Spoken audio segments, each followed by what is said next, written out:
When I was 21, my mum moved to Needham Road, just off Old Road. And I'll be honest with you, a few of the neighbours weren't happy that the Mosleys, who used to travel, had a town to graft, wherever it was, Cheshire, but you don't shit on your own doorstep, as they say.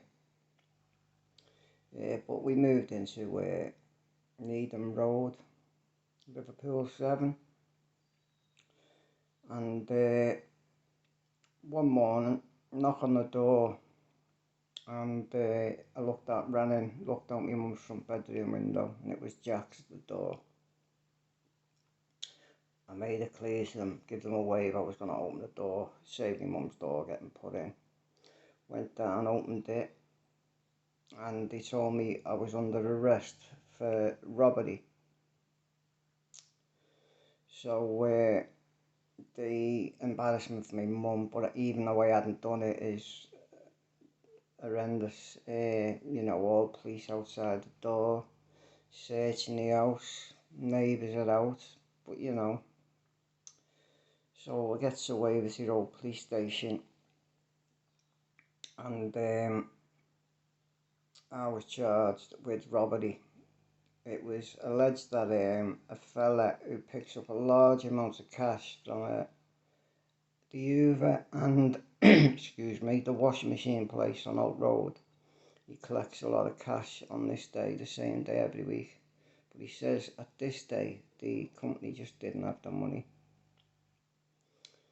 He said he couldn't pick out the witness, but he's 5'10", and the witness was taller than him with a beard. Well, I'm 5'8", and I didn't have no beard. I had a couple of days growth. But then the police were saying you could have had a false beard on. So the fella who got robbed couldn't pick out the person, so there's no evidence there. So the one witness who saw the robbery said it was me, Samantha Coombs, a cockney from London, who at one time was in Adelaide bail hostel.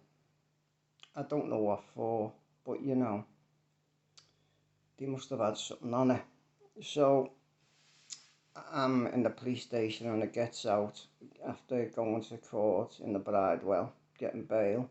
Mum standing surety, signing on the plod shop every week. During this time, a lady by the name of Pat Annam, who is now sadly passed away, R.I.P. Pat, rest in peace my friend, seen the robbery and made it clear to the police that it was not me. Now, Mrs. Hannam had no criminal convictions whatsoever, and the one witness, Samantha Coombs, who said it was me, had a criminal record, but the police did not want to take a statement of Mrs. Hannam. Well, I got bail with surety, live in my mum's, restrictions where you live, sign on at the police station. A week goes by, I've signed on a couple of times. I think it was about the third time I went to sign in. I goes in the police station, 2 Jacks walking behind me. You're under arrest for perverting the course of justice. Samantha Coombs had said I approached her and made threats to her, offered her money to drop an allegation. I appeared at Liverpool Magistrates Court and was remanded in custody. Now, bearing in mind, I'm addicted to methadone, and at that time in Walton, they didn't give you jack shit. So I was just looking forward to getting a visit booked. So my mum was coming up to see me. Unnamed person was coming up to see me. A couple of unnamed people. My brother was coming up to see me, but I was getting a parcel every other day, and I was padded up with someone, and he won't mind me mentioning his name, Kevin Hill, originally from North Hill Street, now lives up, let's just say Kensington. I'm not saying where he lives. And we were getting 2 grams in every other day. So we were going out on the landing. You know, you go out to fill your application forms in then and slap out in the morning. We were going out the landing, stoned. And people didn't like this. And as you know, then you used to buy Yorkies, Kit Kats with foil from the Kit Kats and Yorkies used for smoking your heroin on. We had half the landing saving the foil for us. Scott Napier, who's a well-known bully, come to our pad one day after visits and said to me, any chance of a sorter? But before I could say boo, Kevin Hill went, you come near our door after visits again and I will boot you up and down the landing. He's not giving you a sorter and smoking my gear. Now let's have it right.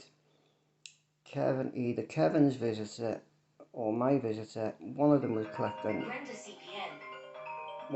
collecting money, and only one of us was getting the drugs in. I'm not going to say which one, because why 2 people in a pad both get drugs and get the chance of getting nicked and both getting put on closed visits? So one of us would get the parcel in. So then people started putting notes in your mailbox that me and Kevin were getting on visits. We were getting CO'd left, right and centre. Never finding nothing. You know what you do, the old plug trick, innit? But you know, it goes on in jail. People get jealous. Oh, there's a sorter till I get me visit. And you go, well, I get every visit. I'm not giving you a sorter. If someone come in who we knew from my area withdrawing, I'd go up to them, I'd go, listen, I'll give you the sorter. Don't come to me pad. When I get it out, I'll bring it over to your pad. You come near me pad, you won't get it. And if you tell anyone, you won't get it. End of. Kaput. That remand, I don't know, it was about 6.5 months. And I come out of Walton with a habit. But let me tell you this, I gets up in the trial and I gives my evidence first. The gentleman gives his evidence who got robbed, and Samantha Coombs give her evidence. The first thing my barrister asked her, are you familiar with court surroundings? She said no. So she is basically told by my barrister then, I think he remembered, Havering 1980 blah blah fraud. She denied it. My barrister, Brendan Carville, passed a criminal record to the prosecution and said, is that your witness's criminal record? And obviously the prosecution had to admit it was Samantha Coombs' criminal record. So the only evidence against me was Samantha Coombs saying she saw the robbery and it was me who done it. So straight away my barristers looked at the jury and said, she is a liar, she's lying to you. So I had an alibi witness, which was my mum, no criminal record. I had an alibi witness, a witness as in Pat Hannum, who saw the robbery and clearly wouldn't lie, no criminal record, and said it wasn't me. Well, I had 2 prison officers sitting behind me while I'm going through this trial. But when the light went on, they called me back up to the court when the jury had gone out. The 6 went up with me. 3 went in the dock, and 3 were in the little side room in the court. If you've ever been in the Crown, you know where I mean. Just by the toilet in there. The screws even said to me, "You're not guilty." They said, "But if you get guilty, just walk in the room." So I know now, obviously, they were scared in case I got a guilty and was going to kick off. So the light goes on and it gets called up to court, and I think it's a verdict, but it wasn't. One of the jury had a question: can we find him not guilty of one offence and guilty of another? And the judge was told them, no, this would be called an adverse verdict. You believe it on the lot or you believe it on nothing. But where she said I threatened her while she was getting her money at the post office on a Monday, my barrister got on that was a bank holiday Monday. And the judge phoned up the post office and they categorically said, we don't open on bank holiday Mondays. We're a sub post office. That means just a community post office. So the jury goes back out and the judges give them, now he's told them he will now accept the majority verdict. But at the beginning of the trial, when the jury were getting sworn in, my solicitor come over to me, because as you know, your barrister represents you, but your solicitor's there, and he said one of the jurors is being seen winking at the jacks. So anyway, they kept me there, and the jury went back in and out, come back in, and found me not guilty on all charges. So it was a bad thing, but a good thing. I stood up and turned round and told the judge, I'm still not happy that I've been found not guilty because I've spent 6.5 months in custody for something I have not done. But as you know, if the police know you're grafting and they can't get you, they will get you hook or by crook. But I don't know how my solicitor, Eric Walters, never got on in my earlier bail application that it was a bank holiday Monday, because I'm sure I would have got bail. But you know, what kept me going is letters, visits,